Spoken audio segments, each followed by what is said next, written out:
പാറശാല ഷാരോൺ വധക്കേസിൽ കോടതിയിൽ ശിക്ഷ വിധി 20-ന് ആയിരിക്കും. ഗ്രീഷ്മയ്ക്ക് വധശിക്ഷ നൽകണമെന്ന് പ്രോസിക്യൂഷൻ ആവശ്യപ്പെട്ടു.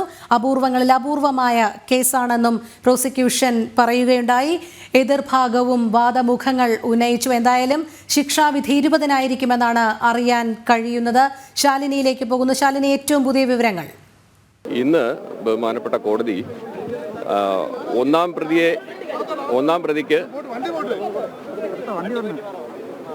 ഒന്നാം പ്രതിക്ക് ഏത് ശിക്ഷ കൊടുക്കണം എന്നുള്ളതിനെ സംബന്ധിച്ചിടത്തോളം ഈ ശിക്ഷയെക്കുറിച്ച് എന്തെങ്കിലും പ്രതിക്ക് പറയാനുണ്ടോ എന്നുള്ളത് അത് നിയമപരമായിട്ട് കോടതി ചോദിക്കേണ്ടതാണ്. അത് ചോദിച്ചു.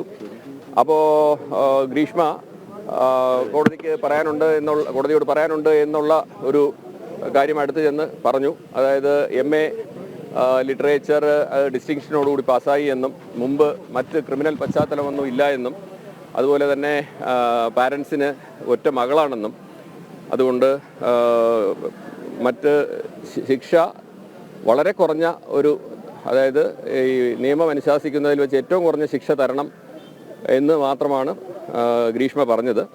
പിന്നെ അതിനുശേഷം പ്രോസിക്യൂഷൻ്റെ വാദം കേട്ടു, അതുപോലെ ഡിഫൻസിൻ്റെയും വാദം കേട്ടതിന് ശേഷം വിധി പറയാനായിട്ട് 20-ാം തീയതിയാണ് വച്ചിരിക്കുന്നത്.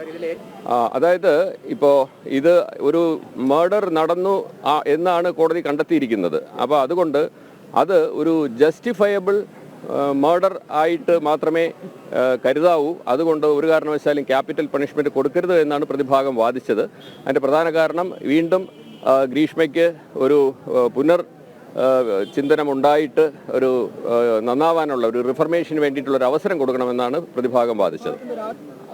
അതായത് തീർച്ചയായിട്ടും അങ്ങനെ ഒരു ആരോപണം ഇപ്പോൾ ഇന്നത്തെ വാദത്തിൽ പറഞ്ഞിരുന്നു.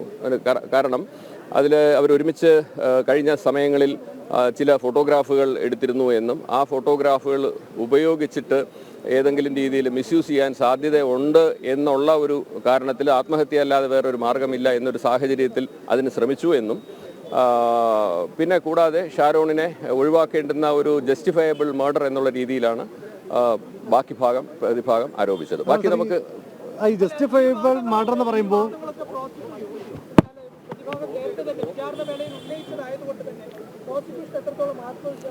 ഇല്ല, ഇന്നത്തെ സംബന്ധിച്ച് ഇന്ന് ആർഗ്യൂ ചെയ്തത് യഥാർത്ഥത്തിൽ ഈ തെളിവെടുക്കുന്ന സമയത്ത് വന്നതിലല്ലാതെ ഈ യഥാർത്ഥത്തിൽ ഒരു ക്യാപിറ്റൽ പണിഷ്മെന്റ് കൊടുക്കണമോ അതല്ലെങ്കിൽ ജീവപര്യന്തം ആയിട്ട് നിർത്തിയാൽ മതിയോ എന്നുള്ള സാഹചര്യത്തിൽ ഒരു ഡിസിഷൻ എടുക്കാൻ വേണ്ടിയിട്ട്, അതായത് മിറ്റിഗേറ്റിംഗ് സർക്കംസ്റ്റാൻസസും അഗ്രവേറ്റിംഗ് സർക്കംസ്റ്റാൻസസും തമ്മിലൊരു ബാലൻസ് സ്ട്രൈക്ക് ചെയ്യുന്നതിലേക്ക് വേണ്ടിയിട്ട് ഒരു ആർഗ്യുമെൻ്റാണ് ഇന്ന് ഡിഫൻസും അതുപോലെ പ്രോസിക്യൂഷനും അവിടെ നടത്തിയത്. അല്ല, ഈ കാര്യങ്ങൾ നേരത്തെ ഉന്നയിച്ച കാര്യങ്ങളായിരുന്നില്ല.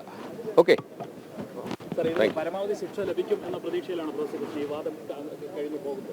വാദം കഴിഞ്ഞു പോകുമ്പോഴത്തേക്ക് തീർച്ചയായിട്ടും നല്ലൊരു സന്ദേശം സമൂഹത്തിന് ലഭിക്കത്തക്ക രീതിയിലുള്ള ഒരു വിധി ഉണ്ടാകുമെന്നാണ് പ്രോസിക്യൂഷൻ പ്രതീക്ഷിക്കുന്നത്. അതെ, അതായത് ഈ പ്രണയം എന്ന് പറയുന്നത് വളരെ പരിപാവനമായിട്ടുള്ള ഒരു കാര്യമായിട്ട് കാണുകയും ഈ ഷാരോൺ രാജിനെ പ്രണയം നടിച്ച് വിശ്വാസവഞ്ചന നടത്തി വിളിച്ചു വരുത്തി ഒരു കൊലപാതകം നടത്തി എന്നുള്ള നിസ്സംശയം കോടതിയിൽ സാഹചര്യ തെളിവുകൾ കൊണ്ട് തെളിഞ്ഞിരിക്കുന്ന ഒരു കേസാണ്. അപ്പോൾ അങ്ങനെ വന്നിരിക്കുന്നത് യഥാർത്ഥത്തിൽ ഈ ഒരു പരിപാവനമായിട്ടുള്ള ഈ പരിശുദ്ധ പ്രണയം എന്ന കൺസെപ്റ്റിനെ തന്നെ കൊല ചെയ്തിരിക്കുന്നു എന്നുള്ളൊരു അഭിപ്രായം കൂടി പ്രോസിക്യൂഷൻ അവിടെ പറഞ്ഞു. അങ്ങനെ അതിലൂടെ ഈ ഷാരോൺ രാജിനെ മാത്രമല്ല ഈ പരിശുദ്ധ പ്രണയം എന്ന കൺസെപ്റ്റിനെ കൂടെ ഈ യുവാക്കളുടെ ഇടയിലും അല്ലെങ്കിൽ സമൂഹത്തിൻ്റെ ഇടയിലും അതൊരു കൊല നടത്തി എന്നുള്ളൊരു വാദം കൂടി പ്രോസിക്യൂഷനോട് ഉന്നയിച്ചു. Thank you. പരിശോധിച്ചാണ് അതിലൊന്നും തന്നെ ഇത്തരം ഒരു ഫോട്ടോ പോലും നമുക്ക് അല്ലെങ്കിൽ ഒരു വീഡിയോ പോലും കണ്ടെത്താൻ സാധിച്ചിട്ടില്ല. അത് ഇവര് വെറുതെ സാഹചര്യത്തിലായിരിക്കും ഈ കൊലപ്പെടുത്തണം എന്നുള്ള സാഹചര്യം വന്നതെന്ന് പറഞ്ഞിട്ടുണ്ടെങ്കിൽ പലതരത്തിലുള്ള കെട്ടുകഥകളും മറ്റുള്ള രീതിയിലുള്ള ഒഴിഞ്ഞു പോകുന്നതിന് വേണ്ടിയുള്ള ചില സ്റ്റോറീസും ഒക്കെ തന്നെ ഒരുക്കി ഈ ഷാരോൺ രാജിനെ ഈ ബന്ധത്തിൽ നിന്ന് പിന്തിരിപ്പിക്കാൻ വേണ്ടി പ്രതി ശ്രമിച്ചുവെങ്കിലും അതെ, വിവാഹ നിശ്ചയം നടക്കുമ്പോൾ തന്നെ ഈ ഷാരോൺ രാജുമായിട്ടും നിരന്തരം രാത്രിയിൽ 1 മണിക്കൂറോളം സംസാരിച്ചിട്ടുണ്ട്. തുടർന്ന് പട്ടാളക്കാരനായ പ്രതിശ്രുത വരനുമായിട്ടും സംസാരിച്ചിട്ടുണ്ട്. അല്ലെങ്കിൽ അങ്ങനെ ഒരു പെൺകുട്ടി ചെയ്യുക എന്നുള്ളത് പ്രത്യേകിച്ച് വിവാഹം നിശ്ചയിച്ച ഒരു കാര്യം കൂടി, ഒക്ടോബർ 14-ാം തീയതി ഗ്രീഷ്മ ആത്മഹത്യ ചെയ്യാനായിട്ട് ഒഴിച്ചു വെച്ചിരുന്ന ജ്യൂസ് ഷാരോൺ കുടിച്ചു എന്നാണ് അവസാനമായിട്ട് പ്രതിഭാഗം വാദിച്ചത്.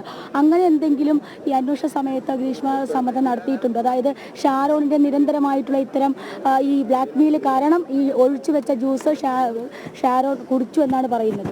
അതൊക്കെ വെറുതെ പറയുന്നതാണ്. അതായത് ഷാരോൺ രാജിനെ പാറശാലയിലെ വീട്ടിൽ നിന്നും വശീകരിച്ച് ചാറ്റിങ്ങിലൂടെ ഇങ്ങോട്ട് വിളിച്ചു വരുത്തുകയാണ്. ഈ സമയത്തെന്നാൽ പിന്നെ ആത്മഹത്യ ചെയ്യാൻ ശ്രമിച്ച ഗ്രീഷ്മയ്ക്ക് അതങ്ങ് കുടിച്ചാൽ പോരെ? സാറേ, ഈ അന്വേഷണത്തിന്റെ ഘട്ടത്തിൽ ഷാരോണിന്റെ സഹോദരൻ വളരെ ഗംഭീരമായി പോലീസ് സംഘത്തെ സഹായിച്ചിട്ടുണ്ട് തുടക്കം മുതൽ. അതൊന്ന് പറയാം. അതെ, ഷാരോൺ രാജിന്റെ സഹോദരൻ എന്ന് പറയുന്നത് ഒരു ആയുർവേദ ഡോക്ടറാണ്. അപ്പോൾ ഈ കഷായമായിട്ട് ബന്ധപ്പെട്ട കാര്യമായതുകൊണ്ട് അയാൾ ഈ ആയുർവേദത്തിൽ ഉപയോഗിക്കുന്ന ഇത്തരം ഈ ഗ്രീഷ്മ പറഞ്ഞ ശരീരവേദനയ്ക്ക് ഉപയോഗിക്കുന്ന കഷായങ്ങൾ ഏതാണ്, അത് എവിടെ നിന്ന് കിട്ടിയിട്ടുണ്ട്, അത് ഉപയോഗിച്ചാലുണ്ടാവുന്ന ഫലങ്ങൾ എന്തൊക്കെയാണെന്നൊക്കെ ഉള്ളത് അന്വേഷണ സംഘത്തിന് കൈമാറി. കൂടാതെ ഗ്രീഷ്മയോട് നേരിട്ട് പലതവണ ചോദിക്കുന്നുണ്ട്, ഇത് ഏത് കഷായമാണ് നിങ്ങൾ കൊടുത്തത്, നീ ഏത് കഷായമാണ് ഷാരോൺ രാജ് കൊടുത്തത്? ചികിത്സയുടെ ആവശ്യത്തിന് വേണ്ടിയാണ് ചോദിക്കുന്നത്. ഇത് ഏത് കഷായമാണ് എന്ന് അറിഞ്ഞു കഴിഞ്ഞിട്ട് അത് ഡോക്ടർമാർ തന്നെ ചോദിക്കാൻ പറഞ്ഞിട്ടാണ് ഷാരോൺ രാജ് ചോദിക്കുന്നത്. ഇത് പെട്ടെന്ന് അവർക്ക് മനസ്സിലാവാത്തത് കൊണ്ട് ഇതിൽ വല്ല മറ്റ് അറിയാതെ ഏതെങ്കിലും വിഷാംശം കലർന്നിട്ടുണ്ടോ കഷായത്തിൽ, അപ്പോൾ അതിനുള്ള ചികിത്സ ചെയ്യാം എന്നുള്ള ഉദ്ദേശത്തിലാണ്. പക്ഷെ അതൊക്കെ അപ്പോൾ ആ സമയത്തൊക്കെ തന്നെ ഈ കഷായത്തിൻ്റെ പേരുകൾ തന്നെ മാറ്റി മാറ്റി പറയുകയും ഇട്ടുകൊടുത്ത ബോട്ടിൽ മാറ്റി ഒരു ഫോട്ടോ ഇട്ട് കൊടുക്കുകയും കാലി ബോട്ടിലിൻ്റെ ഫോട്ടോ ഇട്ട് കൊടുക്കുകയും അതിൻ്റെ ലേബൽ കാണിക്കും. അത് ലേബൽ കണ്ടാൽ കൃത്യമായിട്ട് ഏത് കഷായമാണെന്ന് എനിക്കറിയാം എന്ന് ആയുർവേദ ഡോക്ടറായ സഹോദരൻ പറയുമ്പം അത് ലേബൽ ഇളകിപ്പോയി, അത് ലേബൽ കാണുന്നില്ല എന്ന് കള്ളം പറയുകയും ചെയ്തു. അന്വേഷണത്തിന് നിരന്തരമായിട്ട് അല്ലെങ്കിൽ ഈ ഷാരോൺ രാജ് മരിക്കണം ചികിത്സ കിട്ടാതെ എന്നുള്ള കടുത്ത തീരുമാനത്തിൽ ഉറച്ചു നിന്നിരുന്ന പ്രതി ഇതൊന്നും തന്നെ തുറന്നു പറയാൻ തയ്യാറായിട്ടില്ല. ആ സമയത്ത് ഇങ്ങനെ ഒരു കേസ് സമീപകാലത്ത് എപ്പോഴെങ്കിലും ഉള്ളതായിട്ട് അറിയാമായിരുന്നു ഈ അന്വേഷണ ഘട്ടത്തിൽ? അന്വേഷണ ഘട്ടത്തിൽ അറിയില്ല.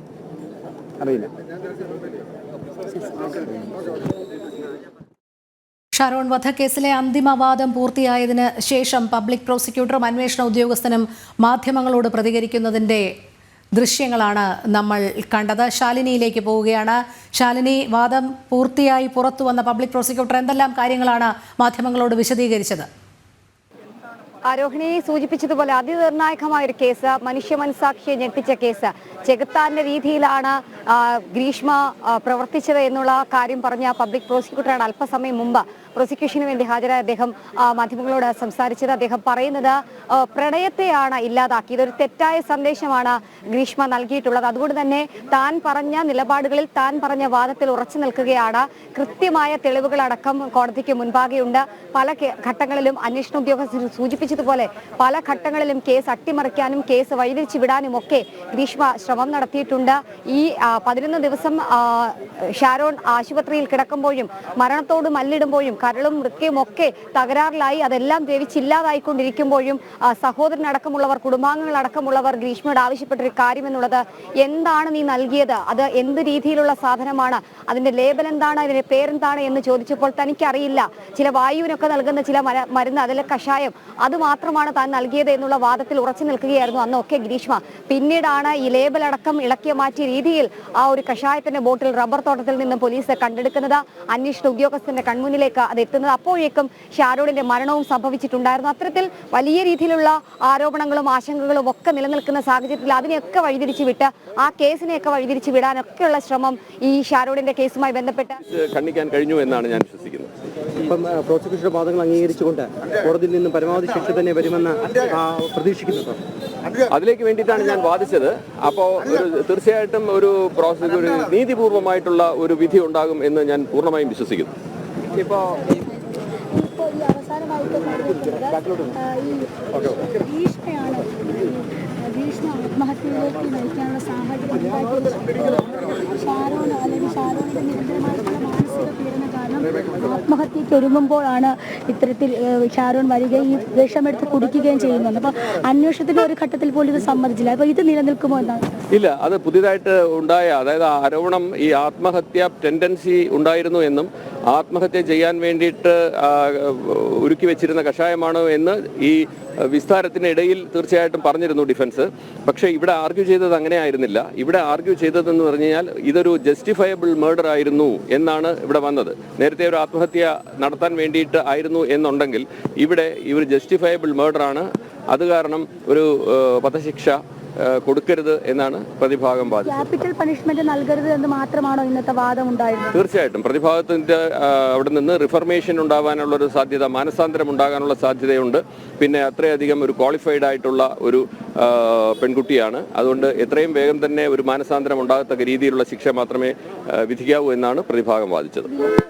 കഴിഞ്ഞ 2 വർഷമായിട്ട് ഗ്രീഷ്മയുടെ ഭാഗത്തു നിന്ന് സാമൂഹ്യ വിരുദ്ധമായിട്ട് പ്രവർത്തനങ്ങളില്ലായിരുന്നു, അങ്ങനത്തെ ഒരു പശ്ചാത്തലം ഇല്ലായിരുന്നു എന്നൊക്കെ വാദിക്കുന്നുണ്ട്. അപ്പോൾ ഈ വാദം നിലനിൽക്കുമോ? ഇല്ല, അതിന് തീർച്ചയായിട്ടും ബഹുമാനപ്പെട്ട സുപ്രീം കോടതിയുടെ വളരെ ഒരുപാട് വിധികളുണ്ട്. ആ വിധിന്യായങ്ങളിലെല്ലാം ഏതൊക്കെ സാഹചര്യങ്ങളിലാണ് ഈ ഒരു rarest of the rare case നിലനിൽക്കുന്നത് എന്ന് ഒരു വളരെ കൃത്യമായിട്ടും വെൽ സെറ്റായിട്ടുള്ള ഒരു വിധിന്യായങ്ങളുണ്ട്. അപ്പോൾ അതിനകത്ത് ഉൾപ്പെട്ട ഒരു കേസാണ് ഇത്. അതുകൊണ്ട് അങ്ങനെയുള്ള ഒരു ആർഗ്യുമെന്റ് ഡിഫൻസ് കൊണ്ടുവരുന്നത് നിലനിൽക്കില്ല. സാഹചര്യ തെളിവിന്റെ അടിസ്ഥാനത്തിൽ മാത്രം ഈ വലിയ ശിക്ഷ വിധിക്കരുത്, അതാണ് ഉയർന്ന കോടതി, ഹൈക്കോടതി, സുപ്രീം കോടതിയുടെ കീഴ്വഴക്കം എന്ന് പറഞ്ഞിരുന്നത്. അതെ അതെ അതെ അത് എങ്ങനെയാണ് നിലനിൽക്കുന്നത്? സുപ്രീം കോടതിയുടെ ഒരു വിധിന്യായം ഇത് ആ ആർഗ്യുമെന്റിന് ശേഷം ഞാൻ രണ്ടാമത് എൻ്റെ മറുപടിയിൽ ഞാനൊരു വിധിന്യായം കോടതിയുടെ ശ്രദ്ധയിൽപ്പെടുത്തി.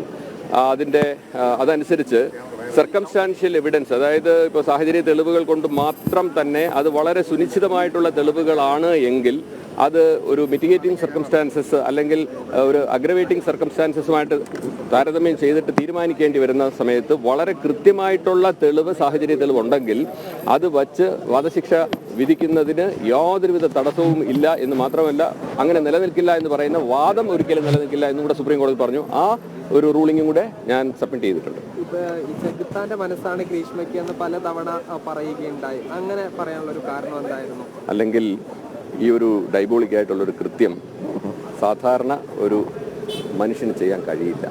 അത്രയധികം കൃത്യമായിട്ടും പ്ലാൻ ചെയ്ത് ആ വിശ്വാസം ജനിപ്പിക്കുന്നതിലേക്ക് താലി കെട്ടിച്ച ശേഷം പല സ്ഥലങ്ങളിലേക്ക് അവർ ഒരുമിച്ച് പോയി സെക്സ് ചെയ്ത് അത് അവർ അതിനകത്ത് തന്നെ സമ്മതിച്ച കാര്യമാണ്. അങ്ങനെ ചെയ്ത് വിശ്വാസം ആർജിച്ച ശേഷം എന്ത് കൊടുത്താലും കഴിക്കുമെന്നുള്ള രീതിയിൽ മാനസികമായി പരുവപ്പെടുത്തി എടുത്തതിന് ശേഷമാണ് ഈ ചെറുപ്പക്കാരനെ ഇങ്ങനെ ക്രൂരമായിട്ട് കൊല ചെയ്തത്. അതല്ലാതെ പെട്ടെന്നുണ്ടായ ഒരു വിഷം കൊടുക്കുകയോ അല്ലെങ്കിൽ ഒരു പ്രവൃത്തിയിലൂടെ ജീവൻ നഷ്ടമായതല്ല. എത്രയോ മാസങ്ങളുടെ, കൃത്യമായി പറഞ്ഞാൽ അതിലേക്ക് വേണ്ടി 4 മാസങ്ങൾ വ്യക്തമായിട്ട് ഗ്രീഷ്മ പ്ലാൻ ചെയ്ത് നടത്തിയ ഒരു മർഡറാണ്. അതുകൊണ്ടാണ് തീർച്ചയായിട്ടും അങ്ങനെയുള്ള ഒരു മനസ്സിനുടമയെന്ന് വാദിച്ചത്.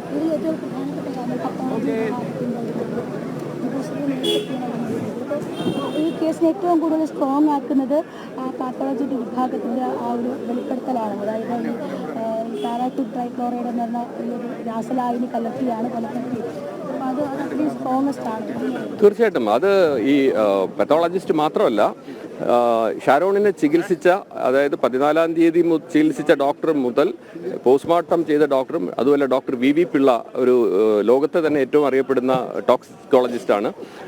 അവരിലൂടെ വ്യക്തമായിട്ട് അത് പാരക്യൂറ്റ് തന്നെയാണ് ഉള്ളിൽ പോയി മരണം സംഭവിച്ചിരിക്കുന്നത് വ്യക്തമായിട്ടുണ്ട്. Thank you. പബ്ലിക് പ്രോസിക്യൂട്ടർ നേരത്തെ കോടതി നടപടികൾ പൂർത്തിയായതിനു ശേഷം മാധ്യമങ്ങളോട് പ്രതികരിക്കുകയുണ്ടായി. തുടർന്നും അദ്ദേഹം മാധ്യമങ്ങളോട് പ്രതികരിച്ചതിന്റെ തത്സമയ ദൃശ്യങ്ങളാണ് നമ്മൾ കാണുന്നത്. ശാലിനിയും ടിൻഡുവും നമ്മോടൊപ്പം ചേരുന്നുണ്ട്. ടിൻഡുവിലേക്ക് പോകാം. ടിൻഡു, അല്പം മുൻപാണ് പബ്ലിക് പ്രോസിക്യൂട്ടർ പ്രോസിക്യൂഷന്റെ കാര്യങ്ങൾ വിശദീകരിച്ചത്. മാധ്യമങ്ങൾക്ക് മുൻപാകെ എന്തൊക്കെ വാദമുഖങ്ങളാണ് ഉന്നയിച്ചത്, വാദഗതികളാണ് പ്രോസിക്യൂഷനും പ്രതിഭാഗവും ഉന്നയിച്ചത്, ഏതൊക്കെ കാര്യങ്ങളിലാണ് ശ്രദ്ധ കേന്ദ്രീകരിച്ചത് എന്നതടക്കമുള്ള കാര്യങ്ങൾ അദ്ദേഹം വിശദമായി തന്നെ പറയുകയുണ്ടായി. ടിൻഡു, അതുമായി ബന്ധപ്പെട്ട വിവരങ്ങൾ.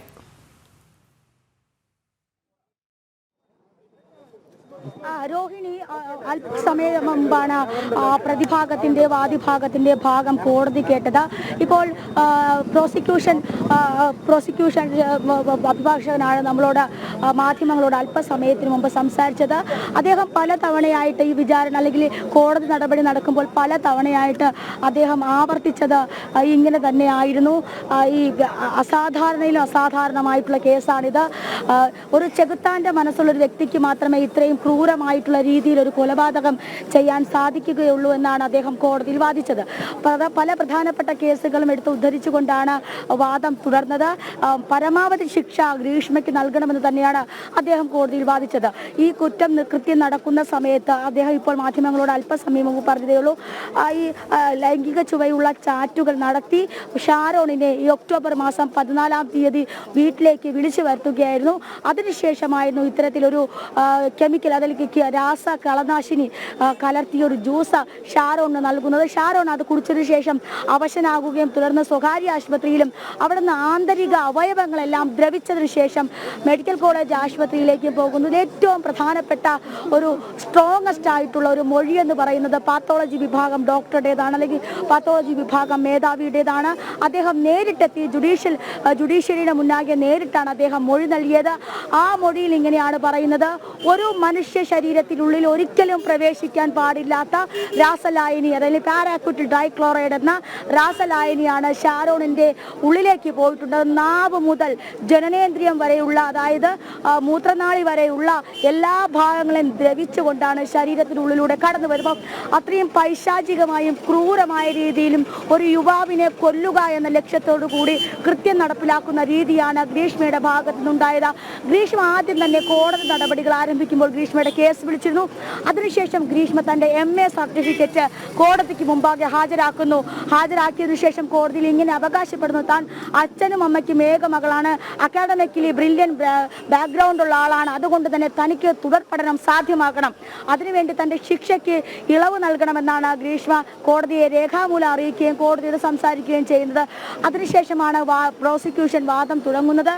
ഷാരോണിനെ കൊല്ലുക എന്ന ഇന്റൻഷനോട് കൂടി 2 പ്രാവശ്യം കൃത്യം നടപ്പിലാക്കാൻ ഈ ഗ്രീഷ്മ ശ്രമിച്ചിട്ടുണ്ട്. ആദ്യം പാരാസെറ്റമോൾ എന്ന ഗുളിക കൊടുത്തുകൊണ്ട് ഈ കൊലപാതകം പതുക്കെയുള്ള സ്ലോ കൊലപാതക രീതി ട്രൈ ചെയ്തുവെങ്കിലും അല്ലെങ്കിൽ ശ്രമിച്ചുവെങ്കിലും അത് പരാജയപ്പെടുകയായിരുന്നു. പിന്നീട് 2ാമത്തെ ഘട്ടം ഈ പാരാക്യൂട്ട് ഡൈക്ലോറൈഡ് എന്ന രാസലായനി കളനാശിനി കലക്കി കൊടുക്കാനുള്ള തീരുമാനത്തിലേക്ക് എത്തുന്നു. ഇതിന് അമ്മാവന്റെ സഹായം തേടുന്നു. പക്ഷേ അമ്മയ്ക്കും അറിയാമായിരുന്നു, പക്ഷെ അമ്മയെ പ്രതിയാക്കുന്ന രീതിയിലുള്ള ഒരു തരത്തിലുള്ള തെളിവുകളും പോലീസിന് കണ്ടെത്താൻ കഴിഞ്ഞില്ല എന്നതാണ് ഏറ്റവും പ്രധാനപ്പെട്ട കാര്യം. പിന്നീട് വരുന്നത് ഈ പെൺകുട്ടിയുടെ സാമൂഹിക വിരുദ്ധ പശ്ചാത്തലമില്ല എന്നൊരു വാദമാണ്. ആ വാദം ഒരിക്കലും നിലനിൽക്കില്ല എന്ന് പ്രോസിക്യൂഷൻ മുന്നോട്ട് വെക്കുന്നു. കാരണം ഒരു പ്രണയത്തെയാണ് ഗ്രീഷ്മ കൊന്നിരിക്കുന്നത്, ഒരു വ്യക്തിയെയോ ഒരു യുവാവിനെയോ അല്ല. പ്രണയത്തെ ചതിയിലൂടെ വഞ്ചിച്ചു കൊന്നു എന്ന വാദമാണ് പ്രോസിക്യൂഷൻ മുന്നോട്ട് വെക്കുന്നത്. അതുകൊണ്ട് തന്നെ ഇത്തരത്തിൽ ഗ്രീഷ്മയെ പരമാവധി ശിക്ഷ അല്ലെങ്കിൽ ഗ്രീഷ്മയ്ക്ക് പരമാവധി ശിക്ഷ നൽകാതിരിക്കാനുള്ള ഒരു സാധ്യതയും നിയമത്തിന് മുന്നിൽ കാണുന്നില്ല എന്ന് വാദിച്ചു. എന്നാൽ പ്രതിഭാഗം നേരെ മറിച്ചാണ് വാദിച്ചത്. പ്രതിഭാഗം ഇങ്ങനെയാണ് വാദിച്ചത്: ഷാരോണിന്റെ നിരന്തരമായിട്ടുള്ള മാനസിക പീഡനം കാരണം ഗ്രീഷ്മ ആത്മഹത്യയ്ക്ക് ഒരുങ്ങുന്നു. ഒക്ടോബർ മാസം 14-ാം തീയതി ഗ്രീഷ്മ രാസലായനി കലക്കിയ ജ്യൂസ് റൂമിൽ കരുതി വെച്ചിരിക്കുന്നു. ഗ്രീഷ്മ ബാത്റൂമിലേക്ക് പോകുന്ന സമയം ഷാരോൺ ഈ മാനസികമായി സങ്കടപ്പെട്ടു, അതായത് ഗ്രീഷ്മ ആത്മഹത്യയ്ക്ക് ഒരുങ്ങുന്നു എന്ന മാനസിക വിഷമം മൂർച്ഛിച്ചത് കാരണം ഈ വിഷമെടുത്ത് കുടിക്കുന്നു എന്നാണ് പ്രതിഭാഗം വാദിക്കുന്നത്. അപ്പോൾ അങ്ങനെയാണെങ്കിൽ ഗ്രീഷ്മയ്ക്ക് ക്യാപിറ്റൽ പണിഷ്മെന്റ് എന്ന രീതിയിലേക്ക് പോകാൻ സാധിക്കില്ല, അല്ലെങ്കിൽ ക്യാപിറ്റൽ ഏറ്റവും പരമാവധി ശിക്ഷ നൽകാൻ സാധിക്കാതെ അതൊരു 10 വർഷത്തേക്ക് കുറയ്ക്കണം. അതുപോലെ തന്നെ ഗ്രീഷ്മ ചെയ്ത കുറ്റത്തിനെ മാനസാന്തരപ്പെട്ട് സമൂഹത്തിന് ഗ്രീഷ്മയെ റീഹാബിലേറ്റ് അല്ലെങ്കിൽ പുനരധിവസിപ്പിക്കാനുള്ള ചുമതല സമൂഹത്തിനുണ്ട് എന്നും പ്രതിഭാഗം ചൂണ്ടിക്കാട്ടുന്നു. എന്തു തന്നെ ആയാലും 20-ാം തീയതിയിലേക്ക് ശിക്ഷ വിധി പ്രഖ്യാപനം മാറ്റിവെച്ചിട്ടുണ്ട്. അപ്പോൾ ഈ കാലയളവിൽ ഗ്രീഷ്മ ചെയ്ത അല്ലെങ്കിൽ ഗ്രീഷ്മയുടെ തന്ത്രങ്ങളെല്ലാം കൂടി ചേർത്തുകൊണ്ടാണ് പ്രോസിക്യൂഷൻ വളരെ കൃത്യമായിട്ട് കോടതിയിൽ വാദം ഉന്നയിച്ചിട്ടുള്ളത്. അപ്പോൾ ഗ്രീഷ്മയ്ക്ക് പരമാവധി ശിക്ഷ വാങ്ങിക്കൊടുക്കുമെന്ന് തന്നെയാണ് പ്രോസിക്യൂഷൻ അല്പം മുമ്പാകെ നമ്മളോട് പ്രതികരിച്ചത്. ആദ്യഘട്ടത്തിൽ തന്നെ ഈ കേസ് നടക്കുന്നത് തമിഴ്നാട്ടിലാണ്, അതുകൊണ്ട് തന്നെ ഈ കേസ് തമിഴ്നാട്ടിലേക്ക് മാറ്റണമെന്ന് ഗ്രീഷ്മയുടെ ഭാഗം അറിയിച്ചിരുന്നെങ്കിലും കേസിന്റെ വിവിധ ഘട്ടങ്ങളിലുള്ള സംഭവ വികാസങ്ങളെല്ലാം നടക്കുന്നത് കേരളത്തിലെ തിരുവനന്തപുരം ജില്ലയിലെ പല ഭാഗങ്ങളിലായിട്ടായിരുന്നു. അതുകൊണ്ട് തന്നെ ഈ കേസ് കേരളത്തിൽ തന്നെ നടത്തണം എന്നൊരു തീരുമാനത്തിലേക്ക് പോലീസും നിയമയുദ്ധം നടത്തിയിരുന്നപ്പോൾ എന്തായാലും 2 വർഷങ്ങൾക്ക് മുമ്പ് കേരള മനസാക്ഷിയെ ഞെട്ടിച്ച, മലയാളികളെ ഞെട്ടിച്ച, മനസ്സുള്ളവരെ ഞെട്ടിക്കുകയും വേദനിപ്പിക്കുകയും ചെയ്ത അതിക്രൂര കൊലപാതകം കൊലപാതകത്തിന്റെ വാദമാണ് അല്പം മുമ്പ് കഴിഞ്ഞത്. ഇതിന്റെ വിധി 20-ാം തീയതി നെയ്യാറ്റിൻകര അഡീഷണൽ സെഷൻ കോടതി AM ബഷീർ പ്രഖ്യാപിക്കും, അല്ലെങ്കിൽ വിധി പ്രഖ്യാപനം നടത്തും. പരമാവധി ശിക്ഷ നടത്താനുള്ള തീരുമാനങ്ങളെല്ലാം അല്ലെങ്കിൽ ഇടപെടലുകളെല്ലാം പ്രോസിക്യൂഷന്റെയും പോലീസിന്റെയും ഭാഗത്ത് നിന്നും ഉണ്ടായിട്ടുണ്ട്. ഗ്രീഷ്മ പല ഘട്ടങ്ങളിലായിട്ട് ഗ്രീഷ്മ നൽകിയ മൊഴിയിലെ വൈരുദ്ധ്യാത്മകത ഇതൊക്കെയാണ് ഒരുപക്ഷെ ഗ്രീഷ്മയെ ഈ കേസിൽ കുടുക്കാനായിട്ട് സാധ്യമായിട്ടുള്ള. ഗ്രീഷ്മയുടെ പഠന പശ്ചാത്തലവും കലാകായിക മേഖലയുള്ള മികവുകളൊക്കെ പല ഘട്ടങ്ങളിലും കോടതിയിൽ ചർച്ച ചെയ്യപ്പെട്ടുവെങ്കിലും കോടതിയിൽ വാദിക്കപ്പെട്ടുവെങ്കിലും അതൊന്നും നിലനിന്നില്ല എന്ന് വേണം പറയാൻ. എന്തായാലും അതിക്രൂരമായിട്ടുള്ള അതിപൈശാചികമായിട്ടുള്ള ഒരു കൊലപാതകം, ആ കൊലപാതകത്തിന്റെ പ്രതിഭാഗം വാദമാണ് അല്പം മുമ്പ് കഴിഞ്ഞത്. എന്തായാലും 20-ാം തീയതി ഇതിന്റെ വിധി പ്രഖ്യാപനം ഉണ്ടാകുമെന്ന് കോടതിയിൽ നിന്നും നമുക്കിപ്പോൾ പങ്കുവയ്ക്കാൻ കഴിയുന്നു. രോഹിണി. ശരി ടിൻഡു, ശാലിനിയിലേക്ക് കൂടി പോകേണ്ടതുണ്ട്. ശാലിനി, കൃത്യമായ ഗൂഢാലോചന, കൊലപാതകം നടപ്പിലാക്കൽ, തുടർന്ന് തെളിവ് നശിപ്പിക്കൽ, പോലീസിന്റെ അന്വേഷണം, വിചാരണ കാലയളവ്, ഏറ്റവും ഒടുവിലായി അവസാന വാദവും പൂർത്തിയായിരിക്കുന്നു. ഇനി ശിക്ഷാവിധി 20-നാണ്. നമുക്ക് എങ്ങനെ നോക്കിക്കാണാം ഈ നാൾ വഴികളൊക്കെയും?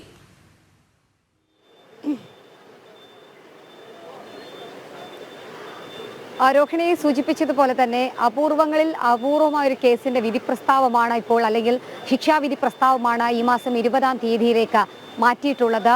തിരുവനന്തപുരത്തെ നെയ്യാറ്റിൻകരയിലുള്ള അഡീഷണൽ സെഷൻസ് കോടതിയുടെ തീരുമാനമാണ് ഇപ്പോൾ ഔദ്യോഗികമായി പുറത്തേക്ക് വരുന്നത്. കോടതിയിൽ വാദപ്രതിവാദങ്ങൾ ഇന്ന് ഔദ്യോഗികമായി അന്തിമവാദം നടന്നിരുന്നു. ഇനിയിപ്പോൾ ഉള്ളത് 20-ാം തീയതി എന്താണ് ശിക്ഷ, ആ ശിക്ഷ എന്ന് പ്രഖ്യാപിക്കുന്നു എന്നുള്ളത് മാത്രമാണ് നമുക്ക് കണ്ടറിയേണ്ടത്. അതിൽ ഇന്ന് നടന്നിട്ടുള്ള വാദങ്ങൾ അത് പ്രധാനമായും ഗ്രീഷ്മയുടെ ഭാഗത്ത് നിന്ന് നോക്കുകയാണെങ്കിൽ തനിക്ക് 24 വയസ്സ് മാത്രമാണ് ഉള്ളത്, ഇനിയും പഠിക്കേണ്ടതായിട്ടുണ്ട്, താൻ പഠിക്കാൻ മികവുള്ളൊരു കുട്ടിയാണ്, സ്വാഭാവികമായും തൻ്റെ ഭാഗത്ത് നിന്ന് ഒരു തെറ്റു പറ്റിപ്പോയി, അതിലൊരു തിരുത്തൽ വേണം, അല്ലെങ്കിൽ ആ രീതിയിലുള്ള ശിക്ഷ വേണം എന്നുള്ള രീതിയിലാണ് ഇപ്പോൾ ഗ്രീഷ്മയുടെ ഭാഗത്ത് നിന്നും ഗ്രീഷ്മയുടെ അഭിഭാഷകൻ മുഖേന പ്രതിഭാഗവാദം ഇന്ന് കോടതിയിൽ നടന്നിട്ടുള്ളത്. അതേസമയം തന്നെ പ്രോസിക്യൂഷൻ ഇതിനെയൊക്കെ ഖണ്ഡിച്ചുകൊണ്ട്, അതായത് തുടക്കം മുതൽ ഗൂഢാലോചന നടത്തുന്നു, പല ഘട്ടങ്ങളിൽ കേസ് പോലീസിന്റെ ഭാഗത്തു നിന്ന്, അന്വേഷണ ഉദ്യോഗസ്ഥരുടെ ഭാഗത്തു നിന്ന് വഴിതിരിച്ചു വിടാൻ ശ്രമങ്ങൾ നടത്തുന്നു, കുടുംബത്തെ തെറ്റിദ്ധരിപ്പിക്കാൻ ശ്രമിക്കുന്നു, കാമുകനെന്ന അതായത് സ്നേഹം എന്ന് പറയുന്ന ആ ശുദ്ധമായ പരിശുദ്ധമായ പവിത്രമായ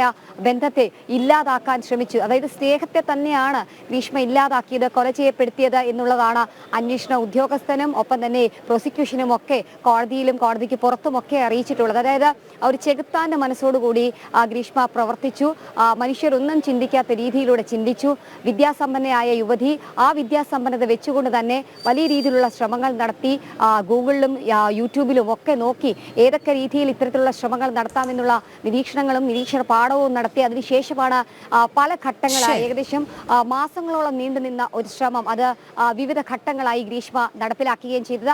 ആ നടപ്പിലാക്കിയ രീതിക്ക് കൃത്യമായത് വധശിക്ഷ തന്നെ വേണമെന്നുള്ളതാണ് പ്രോസിക്യൂഷൻ വാദിച്ചിട്ടുള്ളത്. എന്തായാലും പ്രോസിക്യൂഷന്റെ വാദങ്ങളും പ്രതിഭാഗത്തിന്റെ വാദങ്ങളും ഒക്കെ ഇന്ന് അന്തിമവാദം എന്ന രീതിയിൽ വിധി പ്രസ്താവനത്തിന് തൊട്ടു പിറ്റേ ദിവസമായുള്ള ഇന്ന് അന്തിമവാദമായി കോടതി കേട്ടിട്ടുണ്ട്.